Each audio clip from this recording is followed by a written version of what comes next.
Today, the world exists with an uneven distribution of wealth. According to Political View author Walter Andrew in an article on income distribution, the disparity between upper-income and lower-income families is much greater, with the median net worth of upper-income families being about 70 times that of the lower-income families.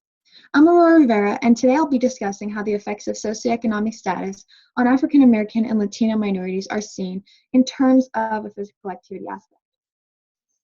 The described disparities create different sectors of class that are divided based on the individual's socioeconomic status, which research journalist Stephen Carswell defines as a combination of parental education, occupation, as well as family income.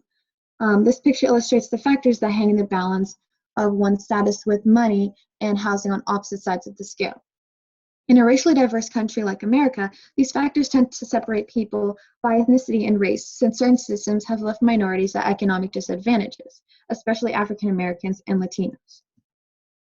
Since African Americans and Latinos generally are of lower socioeconomic status, they have less of an opportunity to participate in physical activities and thus prohibits them from reaping the social, physical, and economic benefits. The first effect that a lower socioeconomic status causes towards the mentioned minorities is a decrease in sports participation.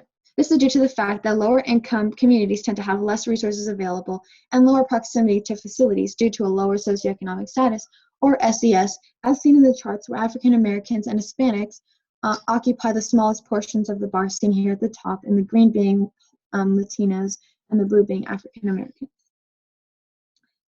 According to Rochelle Ime, a research associate of public health, there is evidence that higher SES neighborhoods have significantly more physical activity facilities than lower SES neighborhoods.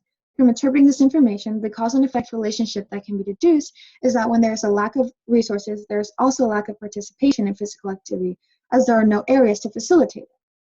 In this instance, if there are less gyms or recreational centers for minorities to be active, there will be less opportunity for them to be a part of these activities. As a result of lower participation for minorities with lower income, they're prevented from experiencing the social benefits of participating in sports. Having an activity to go to every day develops a set of social skills as well as a sense of determination.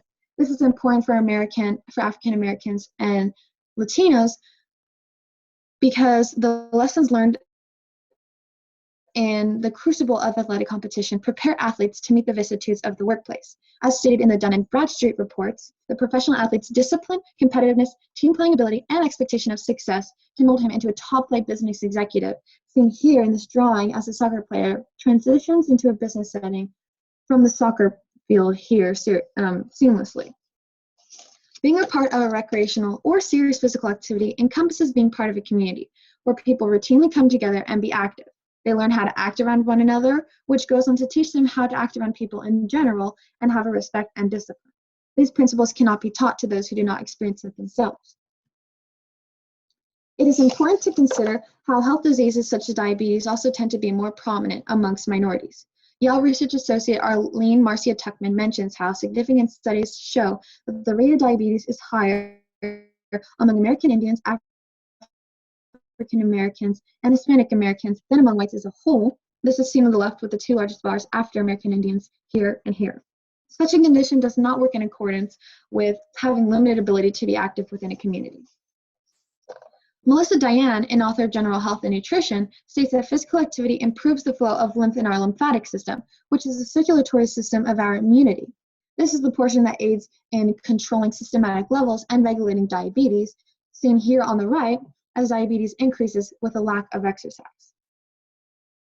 To further pursue the effects that socioeconomic status presents towards minorities, it can also build pressure on those with a lower income who may depend on their sport or physical activity for a scholarship. The system that the scholarship mindset encompasses is described as follows. Instead, it centers on those who devoted themselves to sports but did not make the grade and then found they had no career to fall back on. Since minorities tend to be less wealthy, they're less likely to afford being able to pay for school. This leads to many African Americans and Latinos to heavily depend on their athletics to take them into college and into a career, which in turn builds pressure to maintain top athletic performance to ensure they do not lose what is likely their one chance.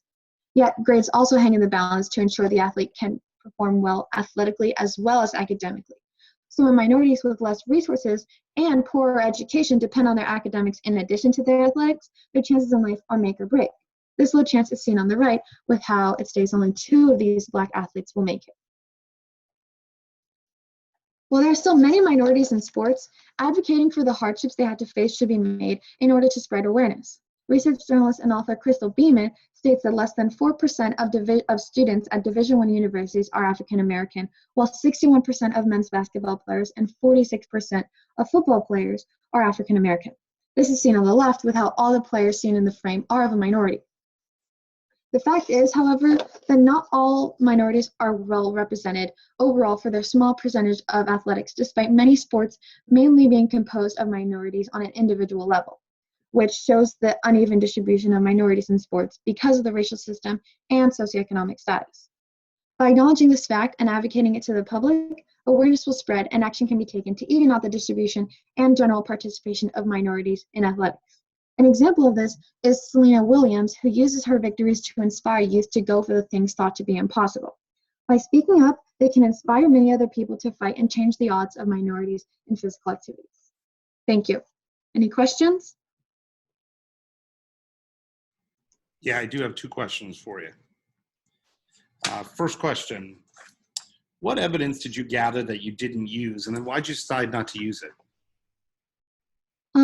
Well, overall, I was trying to gather evidence that could relate to these ethnicities and races in terms of physical activity. And I found some that were more heavily based on the racism itself that's seen and like discrimination, but not necessarily in terms of the socioeconomic status and like the systematic issues. So I decided not to use those because I wanted to center mine around socioeconomic status. All right, and then my next question, if you had more time, what additional research would you have conducted on this?